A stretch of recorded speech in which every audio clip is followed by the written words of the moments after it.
This news is sponsored by St. Joseph Senior Secondary School, Panapur, Kariyat, Bangra, Muzaffarpur.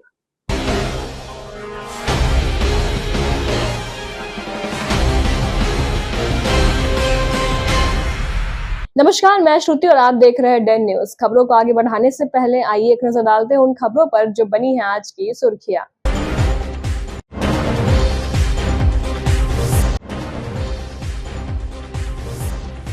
विवाहिता की संदिग्ध मौत, मायके वालों ने लगाया हत्या का आरोप।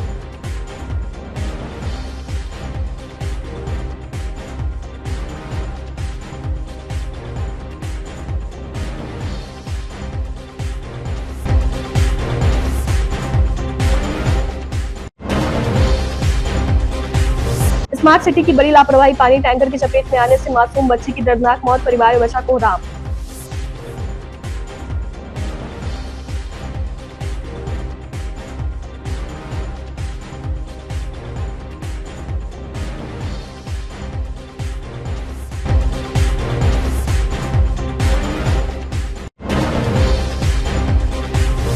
और शराब के खिलाफ पुलिस का बड़ा एक्शन, महंगे ब्रांडेड शराब के साथ कई धंधेबाज गिरफ्तार।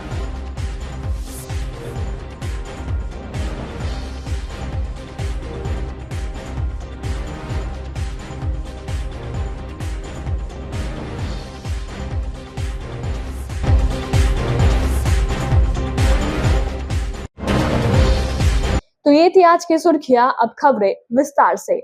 मुजफ्फरपुर में एक विवाहिता की संदिग्ध स्थिति में मौत हो गई। उसका शव कमरे में पंखे से लटका हुआ पाया गया।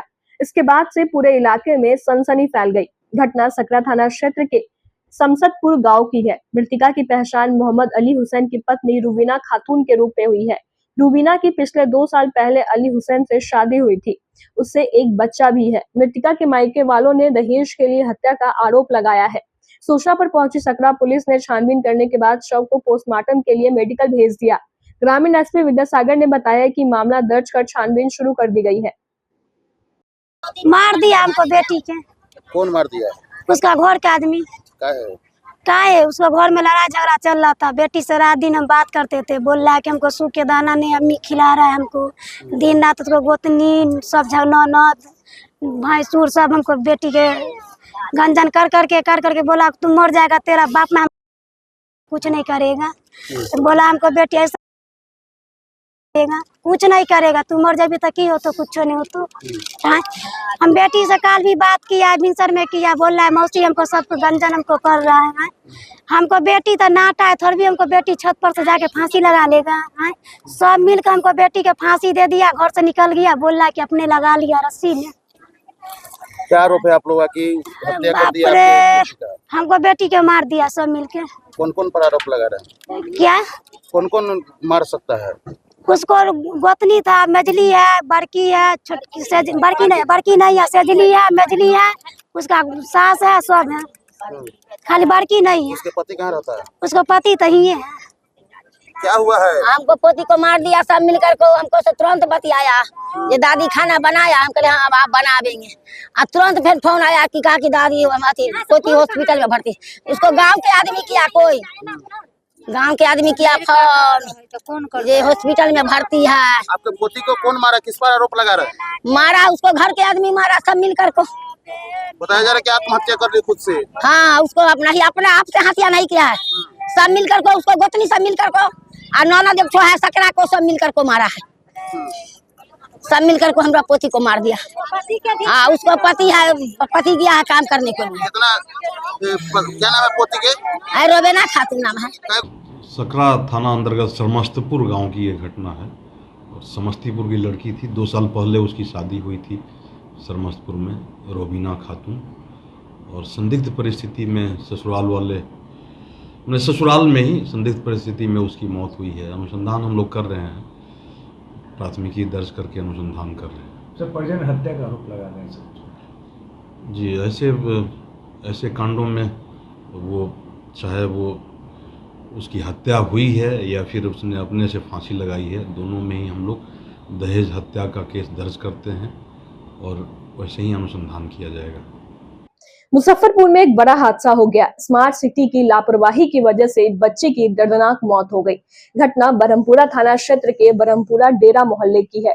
जिस जगह पर यह हादसा हुआ है वह सड़क के मरीन ड्राइव को जोड़ता है। मृत बच्चे की पहचान दरभंगा जिले के जाले के रहने वाले संतोष सहनी की 7 वर्षीय पुत्री अनोखी उर्फ अनुष्का के रूप में हुई है। अनोखी पिछले 6 महीने से अपने नानी के घर पर रहकर पढ़ाई कर रही थी।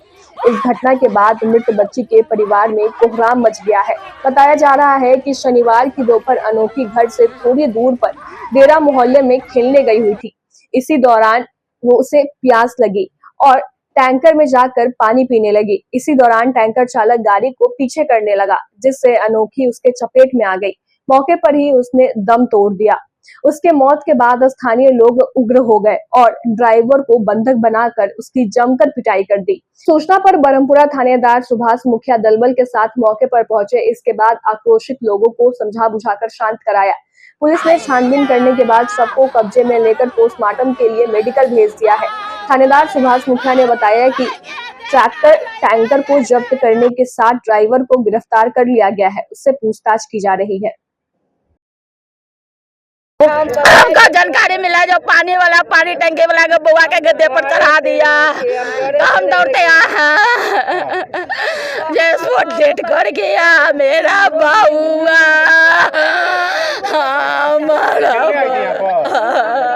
सब बच्चा लोग खेलता है सर, बहुत सारा बच्चा रहता है, सब खेलते रहता है और यहाँ से लेकर वहाँ तक बरहमपुरा तक बच्चा सब ससरते रहता है सर।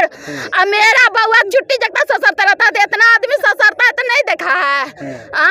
ये पानी वाला टंकी वाला कैसे चढ़ा के चल गया उस टंकी रहने वाली थी। दरभंगा के रहने वाली है, लहरिया सराय। यहाँ नानी का घर है, नानी यहाँ पढ़ाने के लिए नानी रखी हुई है। पढ़ाई लिखाई करती है? हाँ यही पढ़ाई लिखाई करती है। कै बजे निकली घर से? घर से अभी जस्ट निकलवे की है 3 बजे तो 3:30 बजे निकली है, 3:30 बजे निकली है। ड्राइवर पकड़ा है, भाग गया? थाना लेके गया। अरे बाप रे ये बुआ भतीजी उड़ गया रब्बा, हमार लक्ष्मणिया भतीजी उड़ गया रब्बा, लक्ष्मणिया हमको इंसाफ चाहिए, हमको इंसाफ चाहिए। मैं इतना बच्चा खेलता तो उसके लिए नहीं कुछ हुआ, मेरे ही बउआ के लिए इतना देता, इतना बच्चा खेलता था तो नहीं कुछ हुआ।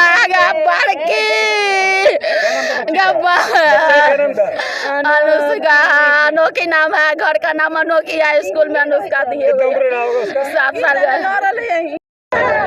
क्या इसे सूचना प्राप्त हुई है कि जो मेरीन ड्राइव जो काम होता है उसमें पानी टैंकर ट्रैक्टर से पानी पटा रहा था, उसी में बच्चा क्या कहते हैं दबकर मृत्यु हो गई। अनोखी कुमारी है जो अपने नानी के पास रहती थी डेरा गांव में। तो क्या लापरवाही सामने आया सर? ड्राइवर का लापरवाही से मृत्यु हुआ है बच्चा का। ड्राइवर गिरफ्तार भी किया गया? हाँ, ड्राइवर को पब्लिक पकड़ के यहाँ रखे हुए थे, जिसे मुक्त कराकर थाना पर ले जाकर रखा गया सुरक्षा। किस चीज़ का काम हो रहा है सर? मेरीन ड्राइव का, स्मार्ट सिटी वाला मेरीन ड्राइव जो है उसी का काम हो रहा है। मिट्टी भराई काम चल रहा है, उसे पानी पटा रहा था। बच्ची खेल रही थी यहाँ? हाँ, बच्ची यहाँ पर खेलने आई थी।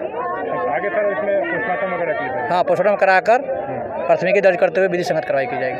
पहचान वगैरह हो गई बच्ची की सर? हाँ, पहचान हो गई। अनोखी कुमारी नाम है जो अपने नानी के पास रहती थी। मुजफ्फरपुर उत्पाद पुलिस ने बड़ी कार्रवाई करते हुए भारी मात्रा में महंगे ब्रांड के प्रतिबंधित शराब को जब्त किया है। साथ ही शराब बिक्री करने के मामले में अलग अलग थाना क्षेत्र से पूर्व चौकीदार, एक महिला कारोबारी समेत 4 लोगों को गिरफ्तार भी किया है। 51 कार्टून में 450 लीटर जब्त शराब की कीमत लगभग 12 लाख रुपए बताई गई है। उत्पाद थानाध्यक्ष दीपक कुमार सिंह ने बताया कि शनिवार को अहले सुबह गुप्त सूचना मिली थी कि अहियापुर थाना क्षेत्र के राघोपुर स्थित एक लीची के बागान में शराब की खेप की बड़ी डील होने वाली है। सूचना पर त्वरित कार्रवाई करते हुए एक टीम का गठन किया गया। मौके पर पहुंचकर छापेमारी की गई। हालांकि कारोबारी मौके से फरार हो गए, लेकिन भारी मात्रा में शराब को जब्त किया गया है। सभी शराब सिक्किम से मंगवाए गए थे। वहीं दूसरी कार्रवाई अहियापुर थाना क्षेत्र के एक मकान के बाथरूम से 12 कार्टून शराब को जब्त किया गया है। इस मामले में किराए का मकान लेने वाले कारोबारी को चिन्हित कर लिया गया है।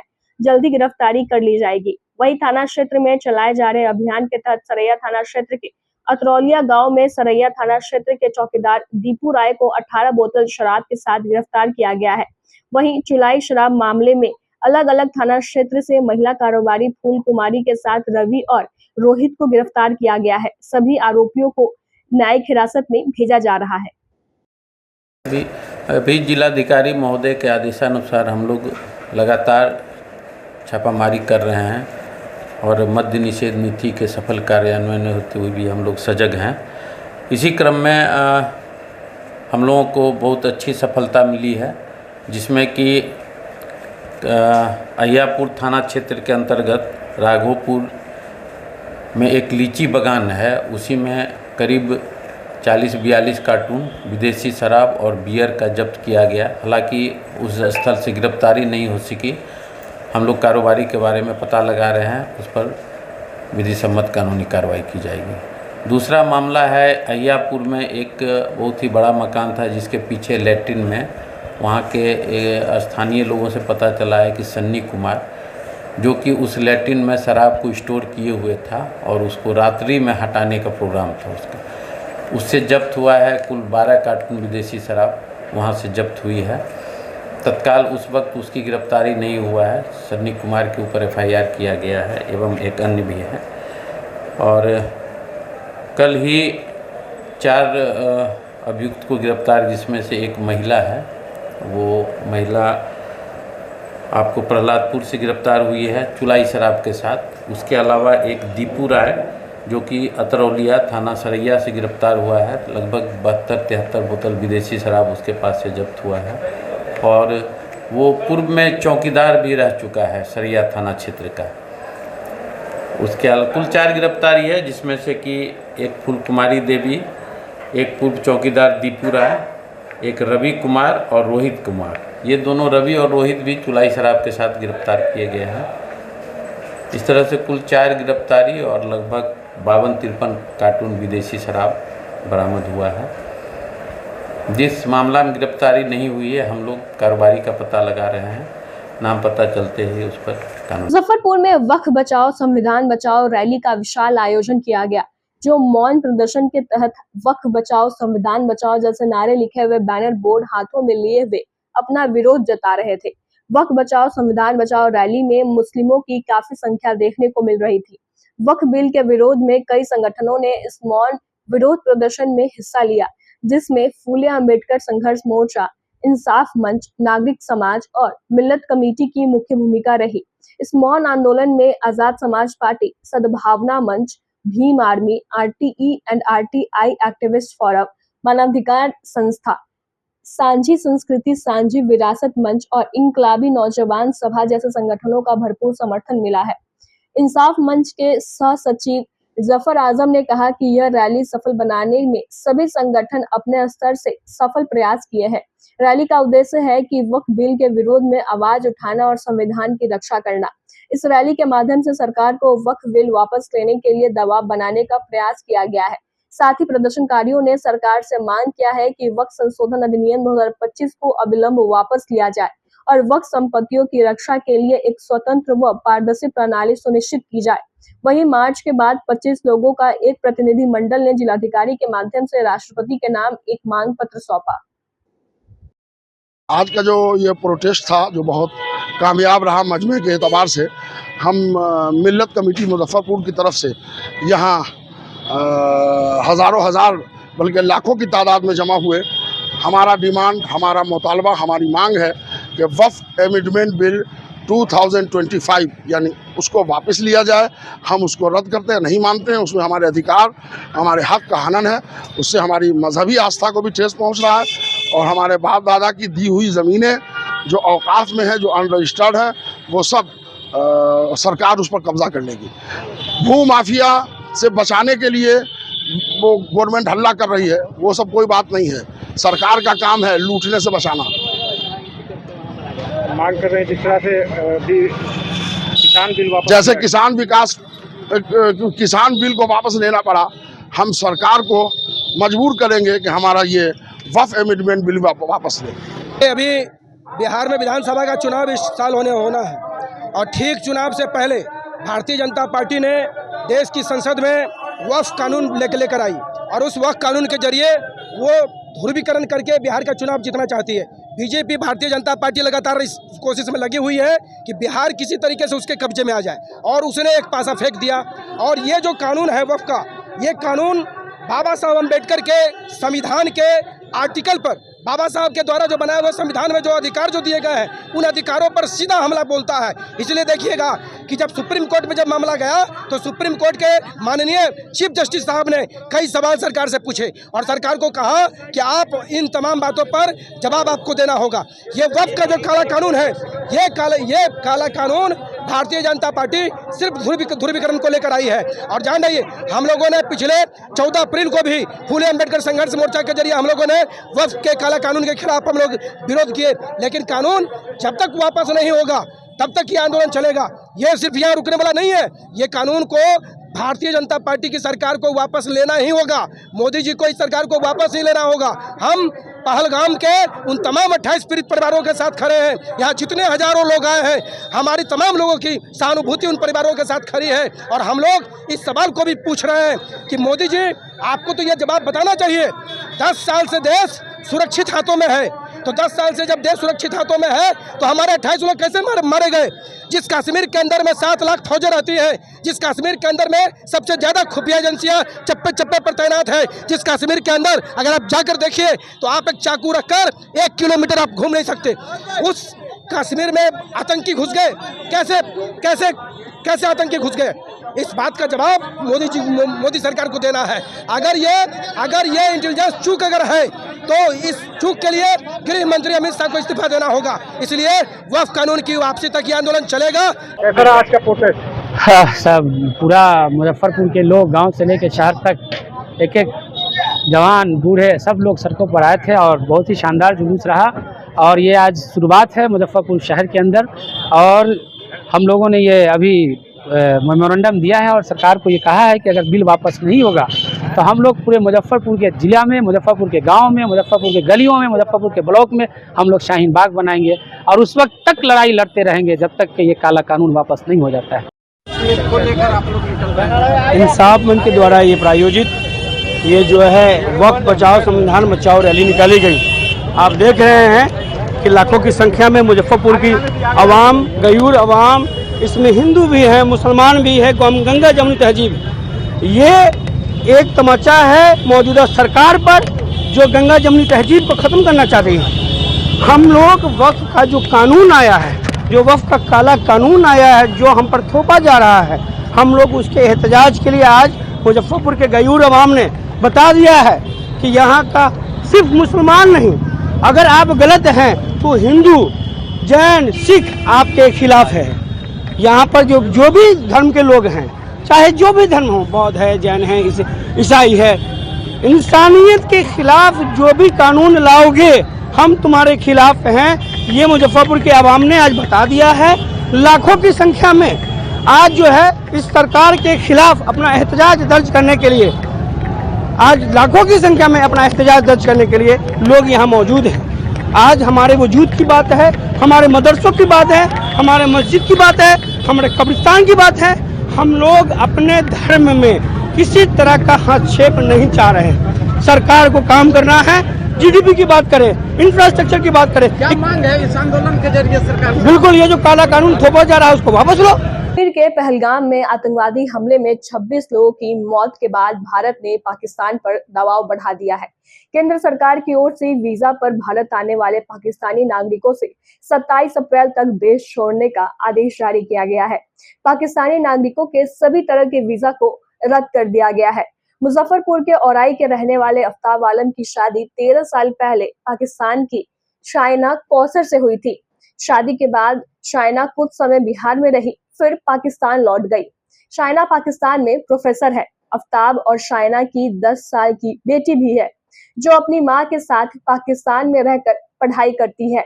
बीच बीच में शाइना और उसकी बेटी आफिया मुजफ्फरपुर आती थी और परिवार के साथ त्योहार बनाती थी।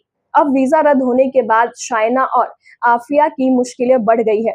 अब वे शायद ही अपने परिवार से मिल सकेगी। आफ्ताब बताते हैं कि वे व्हाट्सएप कॉल के जरिए अपनी पत्नी शाइना और बेटी आफिया से बात करते थे। उन्होंने पहलगाम में हुए आतंकी हमले की निंदा की और कहा कि सरकार जो भी निर्णय लेगी वे उसके साथ है। सरकार को पाकिस्तान के खिलाफ सख्त कार्रवाई करनी चाहिए क्योंकि पाकिस्तान बार बार इस तरह का दुस्साहस करता है। आफ्ताब ने बताया कि उसकी पहली मुलाकात 2011 में पाकिस्तान में हुई थी और 2012 में उसकी शादी हुई। उसका मानना है कि दो देशों के बीच रिश्ता बनेगा, इसलिए उसने शादी की थी। अब आफ्ताब का कहना है कि पहले देश फिर परिवार, अगर देश रहेगा तो परिवार फिर से बन जाएगा। बड़े अफसोस की बात है, बड़े दर्दनाक हादसा आई है। और रही बात पत्नी की, तो पत्नी का मामला बाद में है, पहले हमारा देश है। सरकार को अब उसके ही जवाब में, उसके ही अंदाज में जवाब देने की ज़रूरत है, क्योंकि ये एक आज की एक घटना नहीं है। इससे पहले उरी की घटना हुई, पहलगाम की तो हुई भी, उसके बाद पठानकोट का मामला हुआ। तो ये लगातार हो रहा है और इसके पीछे जो है वो पाकिस्तान है। अब सिर्फ पानी बंद कर देने से और फिर वीज़ा बंद कर देने से काम नहीं चलेगा। अब उसके अंदाज में उसको जवाब देने की ज़रूरत है और पूरा देश के लोग, पूरी जनता ये सरकार के साथ खड़ी है। बातचीत हो रही है, पति से तो बातचीत होती रहती है, बेटी से भी बातचीत होती रहती है, लेकिन हमले के बाद अभी बातचीत हुई नहीं है। नहीं। सरकार से भी कुछ बात हुई होगी आप लोगों को, विभाग से? हाँ, नहीं, सरकार के विभाग से कॉल आया था कि पत्नी आपकी यहाँ है कि चली गई, तो हमने डिटेल दे दिया कि हाँ वो चली गई है। और हम लोग लगातार भी मांग उठा रहे हैं प्लेटफॉर्म से कि वीज़ा बंद कर देना, ये कर देना, ये देश का सोल्यूशन नहीं है। उसको उसी के अंदाज में जवाब दिया जाए, पाकिस्तान को उसी के मुंहतोड़ जवाब दिया जाए, तब ये सुधरेगा। क्योंकि ये 22 करोड़ की जो आबादी है, जिसकी जो फौजें हैं, वो लोग सिर्फ चंदे के भीत पे चल रही है वो हुकूमत। आप जब तक उसको उसके जवाब नहीं दीजिएगा तो ये हमला होता रहेगा, क्योंकि सारे के जड़ में वो पाकिस्तानी है।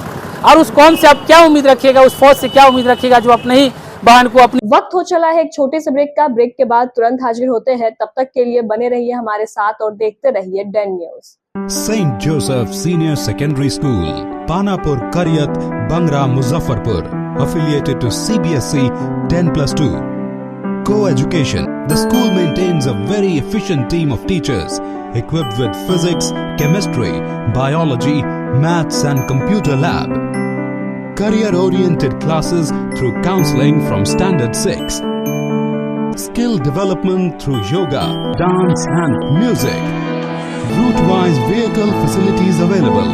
Separate hostel facilities for boys and girls. School is always ahead in participating cultural, literacy and other similar activities both at city and state level. Our result in boards, IIT, PMT show our effort. Registration for admission is going on. Registration forms available on Lenin Chowk and Jalan Chhapra also. Break के बाद एक बार फिर से आपका स्वागत है। तो लिए बढ़े चलते हैं आपको अगली खबरों की ओर। कश्मीर के पहलगाम हत्याकांड के विरोध में आतंकियों को फांसी की सजा देने की मांग को लेकर सकरा के गंज गौड़िहार प्रांगण में विश्व हिंदू परिषद व बजरंग दल ने आक्रोश मार्च निकाला। इस दौरान कैंडल जलाकर अमृत आत्मा की शांति के लिए भगवान से प्रार्थना किया। संगठन के प्रखंड संयोजक विशाल कुमार ने कहा कि जिस प्रकार से हिंदुओं की आतंकवादियों के द्वारा निर्मम हत्या किया गया है, ऐसे आतंकवादियों को सरकार कड़ी से कड़ी सजा दे। मौके पर जिला नगर संयोजक साहिल सरकार, बरियारपुर मुखिया रंजीत राय, सरपंच राजीव शाह, गंज गौड़ियार उप मुखिया नागेंद्र राय, सरपंच राजकिशोर शाह, विनोद शाह सहित काफी संख्या में लोग मौजूद रहे। और आज का जो ये मौन और श्रद्धांजलि जो रखा गया, उसका विशेष उद्देश्य है कि पहलगामा में जो हमारे हिंदू को लगातार टारगेट किया जा रहा है और हमारे हिंदू को 26 लोग, हमारे जो हिंदू समाज के लोग हैं, उनको आतंकवादी जो जिहादी आतंकवादी है उसके द्वारा मार गिरा दिया गया है। इसी के उद्देश्य में आज कैंडल मार्च निकाला गया है, मौन रखा गया है। उसके बाद हमारे माननीय प्रधानमंत्री नरेंद्र मोदी और माननीय गृह मंत्री, उनसे अनुरोध है कि हमारे जितने भी आतंकवादी जो लोग हमारे इंडिया में लगातार हिंदुओं को टारगेट करते हैं, उससे कड़ी से कड़ी सजा हुआ जाए और हमारे समाज के तमाम लोग और हमारे आज बजरंग दल के द्वारा पूरे भारत में आज कैंडल मार्च निकाला गया है। और शनिवार को मुजफ्फरपुर के मोतीपुर बाजार के मोतीपुर नगर परिषद कार्यालय से राजद नेता राहुल सराफ के नेतृत्व में कश्मीर के पहलगाम में हुए आतंकी हमले के विरोध में कैंडल मार्च निकाला गया। कैंडल मार्च बाजार के विभिन्न गली मोहल्ले होते हुए गांधी चौक पहुंची, जहां भारत माता की जय और पाकिस्तान मुर्दाबाद के नारों के साथ कैंडल मार्च में शामिल लोगों ने अपना आक्रोश व्यक्त किया। वहीं राहुल सराफ ने कहा कि हमारी पार्टी सरकार के साथ हर कदम पर इस मुद्दे को लेकर खड़ी है। विगत कुछ दिनों पहले जम्मू एंड कश्मीर में पहलगाम में जो भारत की अस्मिता, भारत की अखंडता और भारत में धार्मिक सौहार्द बिगाड़ने के मंशा से पाकिस्तानियों के द्वारा जो निर्दोष भारतीयों पे गोली बरसाई गई और इस कदर और इस मंशे से कि भारत में एक धार्मिक उन्माद पैदा हो और भारत की सौहार्द और अखंडता को वो लोग मिट्टी में मिलाने का प्रयास किए। और मुझे लगता है कि पाकिस्तान का और उन सभी लोगों का जिनका मंशा, उन सभी ताकतों का ये जो मंशा है कि भारत में उनकी जितनी भी प्रयास चल रही है ये धार्मिक उन्माद को फैलाने की, ये उस प्रयास में ये उनके ताबूत में आखिरी कील साबित होगी। ये पहलगाम का जो घटना है, मुझे लगता है भारत सरकार को और सिर्फ एक पॉलिटिकल पार्टी के तौर पे नहीं बल्कि भारत के 140 करोड़ जनता के साथ भारत की सभी राजनीतिक दल, चाहे वो पक्ष की हो या विपक्ष की हो, वो हमारे भारत सरकार के साथ आतंकवाद को खत्म करने में कदम से कदम मिलाकर चलने के लिए तैयार है और पूरा समर्थन है भारत सरकार को कि उनको जो भी कदम उठाना पड़े, जो भी निर्णय लेना पड़े कि भारत ये आतंकवादियों पे कार्रवाई करने के लिए, चाहे उन सभी संगठनों पे जो भारत में एक धार्मिक उन्माद और निर्दोषों की निर्मम हत्या जो पिछले कई वर्षों से कई चेतावनी के बाद। वर्ष 1971 में भारत और पाकिस्तान के बीच जो युद्ध हुआ था, उस युद्ध में भारत के हाथों पाकिस्तान की शर्मनाक शिकस्त हुई थी, जिसके बाद पूर्वी पाकिस्तान का बांग्लादेश के नाम से एक नए संप्रभु राष्ट्र के रूप में उदय हुआ था। युद्ध के बाद भारत के 54 वीर सैनिकों और अधिकारियों को मिसिंग इन एक्शन या फिर किल्ड इन एक्शन घोषित किया गया। ऐसा माना जाता है कि ये सैनिक आज भी जिंदा है और पाकिस्तान के अलग अलग जेलों में कैद है। मामले के संबंध में मुजफ्फरपुर के मानवाधिकार मामलों के अधिवक्ता एसके झा ने राष्ट्रीय मानवाधिकार आयोग के समक्ष एक याचिका दायर की है और भारत के राष्ट्रपति को आवेदन दिया है। आपको बता दें कि अधिवक्ता एसके झा द्वारा पूर्व में भी इस मामले को उठाया गया था। तब भारत सरकार के विदेश मंत्रालय के पाकिस्तान मामलों के अपर सचिव नेहा सिंह ने पत्र के माध्यम से अधिवक्ता एसके झा को बताया था कि भारत सरकार लापता हुए 83 भारतीय रक्षा कर्मियों की शीघ्र रिहाई और उनकी देश वापसी का मामला राजनयिक माध्यम से पाकिस्तान सरकार के साथ बार बार उठा रही है, जिसमें वे युद्ध बंदी भी शामिल है, जिसके बारे में यह माना जाता है कि वे पाकिस्तान की हिरासत में है। हालांकि पाकिस्तान ने अपनी हिरासत में किसी भी भारतीय रक्षा कर्मी के होने की बात को स्वीकार नहीं किया है। सरकार को इस मामले की जानकारी है और ये लगातार पाकिस्तान सरकार के साथ इस मामले को उठाते रहती है। अधिवक्ता एसके झा ने बताया कि यह मामला मानवाधिकार कानून का बहुत ही बड़ा उल्लंघन है। मामला यह है कि वर्ष 1971 के भारत पाकिस्तान के युद्ध में जिसमें पाकिस्तान की करारी हार हुई थी, जिसमें पाकिस्तान के कुल 93,000 सैनिक भारत के सैनिकों के सामने में सरेंडर किया था। उसके बाद में शिमला समझौता हुआ, जिसमें 93,000 पाकिस्तान के सैनिकों को वापस कर दिया गया। बाद में जाकर के बात यह प्रकाश में आया कि भारत के 54 सैनिक पाकिस्तान के विभिन्न जेलों में कैद हैं। उसके बाद में सवाल जवाब उठने लगा, पूरे विश्व स्तर पर चर्चा होने लगी। राजीव गांधी के सरकार के समय में पाकिस्तान ने स्वीकार भी किया कि हमारे पास में 54 सैनिक हैं, लेकिन बाद में वह मामला दब गया और पाकिस्तान नकार दिया कि नहीं, हमारे पास में कोई सैनिक नहीं है। उसके बाद में हम 2018 से हम इस पूरे मामले का हम अध्ययन करना शुरू किए। तो हमने अध्ययन में पाया कि बहुत सारे ऐसे सैनिक थे जो 10 साल के बाद, 12 साल के बाद, 15 साल के बाद में अपने परिजनों को जेल से ही वे पत्राचार किए और पत्र के माध्यम से वे बताए कि हमारे साथ में बहुत ज़्यादा जो है अन्याय किया जा रहा है, पाकिस्तान के सैनिकों के द्वारा दुर्व्यवहार किया जा रहा है, सरकार बहुत जुल्म कर रही है। तो यह बात सरकार के पास भी गई, मीडिया वगैरह सब में यह कुछ दिन तक न्यूज़ चला, फिर जा कर के यह मामला पूरा दब गया। हम पिछले 8 वर्षों से इस पूरे मामले का हम अध्ययन करना शुरू किए, डिफरेंट किताब पढ़ना शुरू किए। तब जा कर के मालूम चला कि नहीं, 54 नहीं, कुल 83 सैनिक हैं जो कि पाकिस्तान के विभिन्न जेलों में कुल 83 सैनिक आज भी कैद हैं और ज़्यादा सैनिक उसमें से मृत्यु प्राप्त नहीं किए हैं। लगभग हमको लगता है कि 8 से 10 की संख्या होगी जो बुजुर्ग हो करके वे सैनिक लोग मर गए हैं या कुछ यातना से मर गए हैं। लेकिन मैक्सिमम सैनिक आज के डेट में पाकिस्तान के कोट लखपत जेल में ज़्यादा से ज़्यादा सैनिकों को उसी में रखा गया है। अब बाकी सैनिक को दूर दराज वाले इलाके वाले जेल में उनको बंद करके रखा गया है।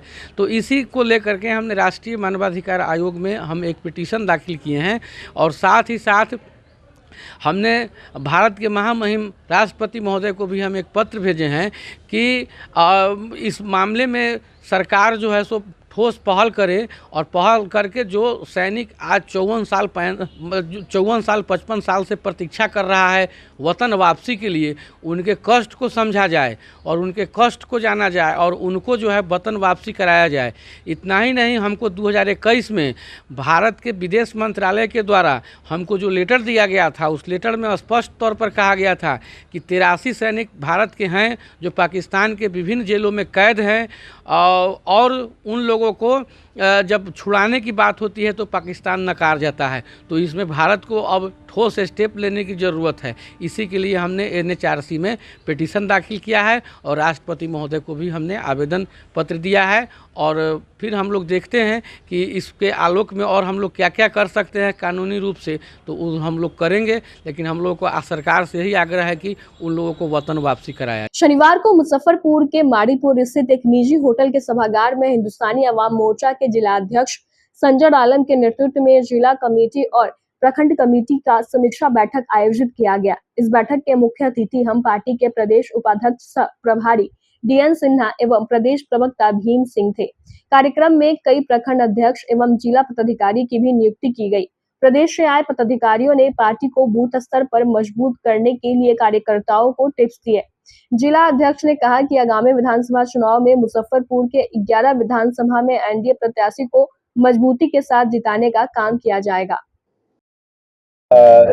DN सिन्हा जी आए हैं जो यहाँ के मुख्य अतिथि हैं, उनका था कि समीक्षा करने आए हैं मुजफ्फरपुर टीम का। जो हम लोग अभी नया जिला अध्यक्ष हम बने हैं तो हमारा टीम क्या है, तो संगठन का समीक्षा बैठक हुआ है। अभी समीक्षा बैठक में हमारे जो भी प्रखंड से जुड़े लोग थे, जो भी पंचायत से जुड़े लोग थे, जो हमने सचिव महासचिव जो भी पद हमने बनाया है सबका लिस्ट इनको देना है कि हमारा ये संगठन ऐसे बना है। और हमारा बना हुआ जिला अध्यक्ष हम अभी 8 दिन के करीब हुआ है जो हम जिला अध्यक्ष बने हैं। तो हमारा टाइम है कुछ के इतने दिन 15 दिन के अंदर में हमारे पूरे टोटल लिस्ट जो है पूरे जिला का हमको देना है, जिसमें A से Z कंप्लीट होना चाहिए। अभी 50% के करीब हमने कंप्लीट किया है और 50% कंप्लीट करके हमारे DN सिन्हा जी जो मुख्य अतिथि है उनको हमने दिया है।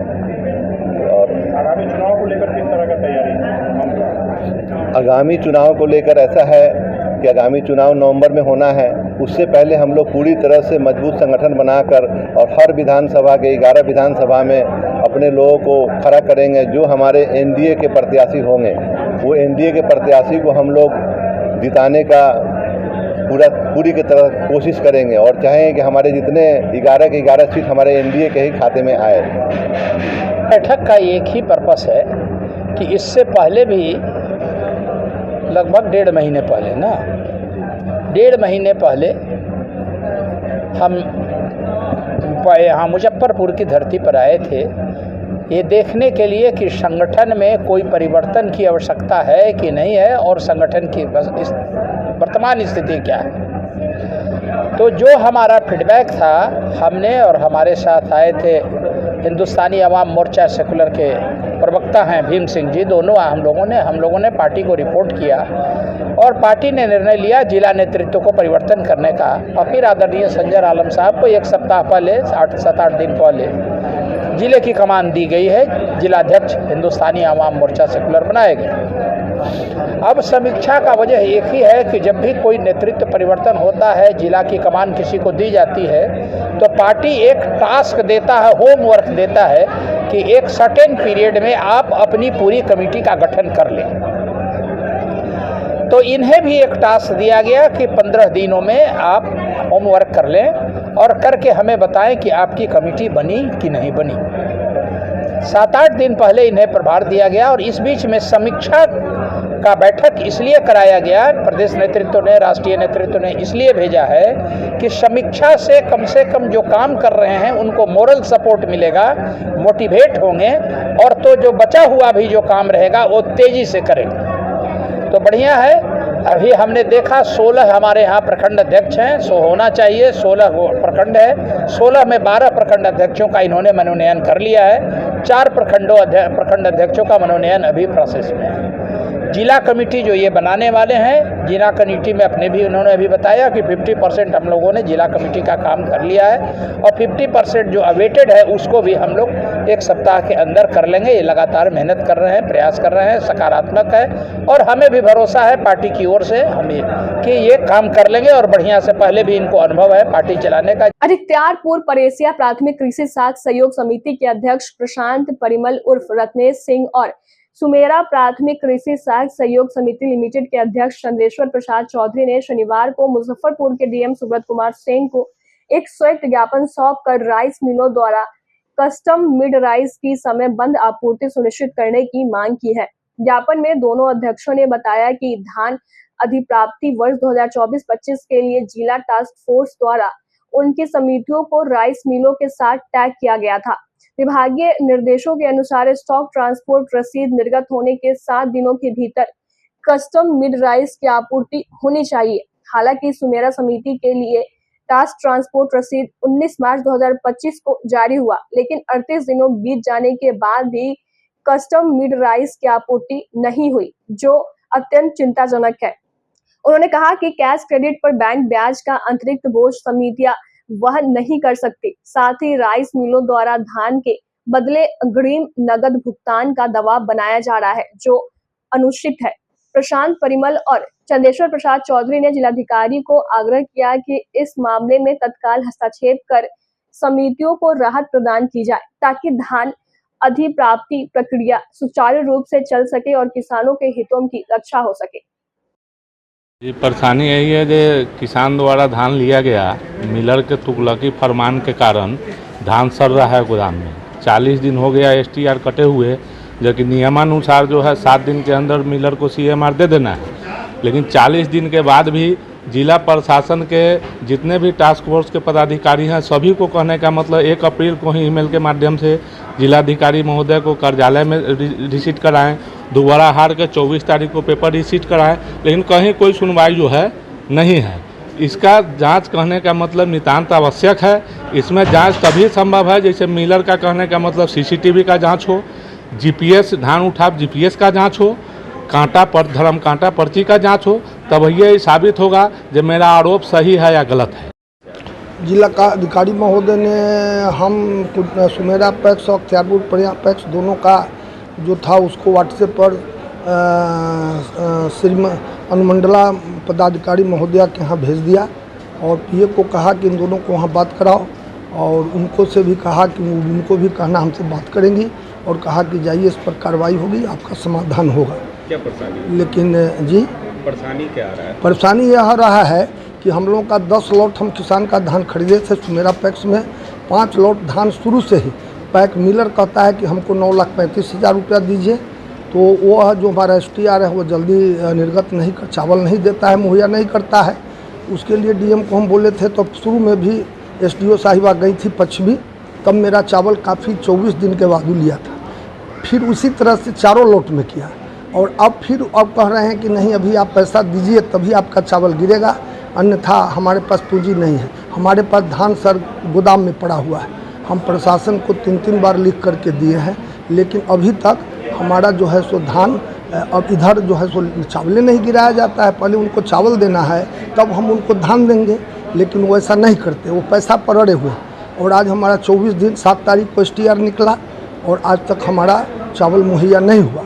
और जो चावल गिरा भी और धान पहले लिए भी, उसमें काफ़ी जद्दोजहद के बाद उसमें 5 किलो एक्स्ट्रा धान लेते हैं गैर कानूनी, और 120 रुपया का रेट जोड़ करके कुटाई के नाम पर लेते हैं। तो ये सब अन्याय है और हम लोग अब क्या करेंगे, ज़मीन बेच के देंगे। अब हम लोग इस स्थिति में आ गए हैं कि अब हमको सुसाइड करके मरना होगा। वो बैंक का लोन है, किसान को जो खाता में गया वो हमारा पैक्स पर बैंक का लोन है। हम लोग साधारण परिवार के लोग हैं, तो इसलिए हमने DM साहब का रास्ता देखे हैं। अब वो दोनों ने संज्ञान में लिया है, लेकिन पिछले बार भी DM साहिबा SDO साहिबा गई, लेकिन वह अपना मर्जी से ही 5-7 दिन में गिराया। और इधर भी हम लोग लगे हुए हैं, तमाम पदाधिकारियों को देते हैं, कोई नोटिस नहीं ले रहा है। वो डिस्ट्रिक्ट मैनेजर कहते हैं कि इस DCO साहब का काम है। आप लोग को तो मिलर को धान देना है, तो फिर पैसा क्यों? वो धान देना है तो धान नहीं लेते हैं, धान का रेट मार्केट में नहीं है। और वो मैक्सिमम लोग चावल जो देते हैं उसका वो पैसा वसूलते हैं पैक्सों से, और वो उसमें GPS लगा करके मोटरसाइकिल से ले जाया जाता है और पैसा की अथी करके धान के नाम पर आपूर्ति की जाती है और चावल गिरा के दोनों में कंपनसेट हो जाता है। आप लोग से धान नहीं लिया जा रहा? धान नहीं लिया जा रहा है। धान हमारा तो मैं तो प्रशासन को आपसे भी कर रहा हूँ कि आप, मेरा घर सुमेरा है 8 किलोमीटर पर, आपको मैं ले चलता हूँ, आप मेरा धान देख लीजिए। मतलब धान पड़ा हुआ है? धान पड़ा हुआ है सर, सर रहा है। सर नहीं माने, अब तो उसमें अब सरेगा ही ना। 6 महीना हो गया, नवंबर में धान कटा, ये अप्रैल जा रहा है, तो धान बहुत सूख गया। सूखन तो काफ़ी चला गया ना, और आज तक नहीं। और एक और बिहार सरकार का है कि जल्द से जल्द चावल गिरना चाहिए, धान पैक्स का ले लेना चाहिए, लेकिन यहाँ प्रशासनिक उदासीनता है। हम लोगों को जितनी मदद होनी चाहिए होती नहीं है, और बहुत शोषण, बहुत अत्याचार हम लोगों पर हो रहा है। हम उसके शिकार हैं, तब हम आपके यहाँ लाए हैं। और हम इसके लिए, हमको अब स्थिति तो है कि हम ज़रूरत पड़ेगा तो क्या करेंगे, मजबूर हो करके हम कोई कदम उठाएंगे। आत्महत्या करने की बात होती है तो बहुत लोग इसीलिए आत्महत्या कर रहा है ना। प्रशासन नहीं सुनेगा, हमारे ऊपर केस होगा, तब तो आत्महत्या ना करेंगे। दूसरा क्या उपाय है हमारे पास? 5 किलो धान एक्स्ट्रा लेना है, 120 रुपया कुटाई में लेना है। और जो उसके नाम पर जब धान पहली बार लिए थे 2 बार, तो उसका वो किए। अब तो एकदम बिल्कुल कहते नहीं है, इसलिए कि धान का मार्केट में रेट नहीं है। हम बेच के देना भी चाहते हैं, मैं स्पष्ट कहता हूँ मीडिया के सामने कि हम झंझट में नहीं पड़ना चाहते हैं, लेकिन अब 1800-1900 में धान लेनिहार नहीं है, हम कहाँ ले जाएंगे धान को? तो ये तो बहुत जुल्म हो रहा है। और पैक्स को पैसा लेने में उसको 1 लाख से ज़्यादा का बचत है। धान के नाम पर जो पैसा मिलर लेता है उसमें 1 लाख से ज़्यादा उसको बचत है।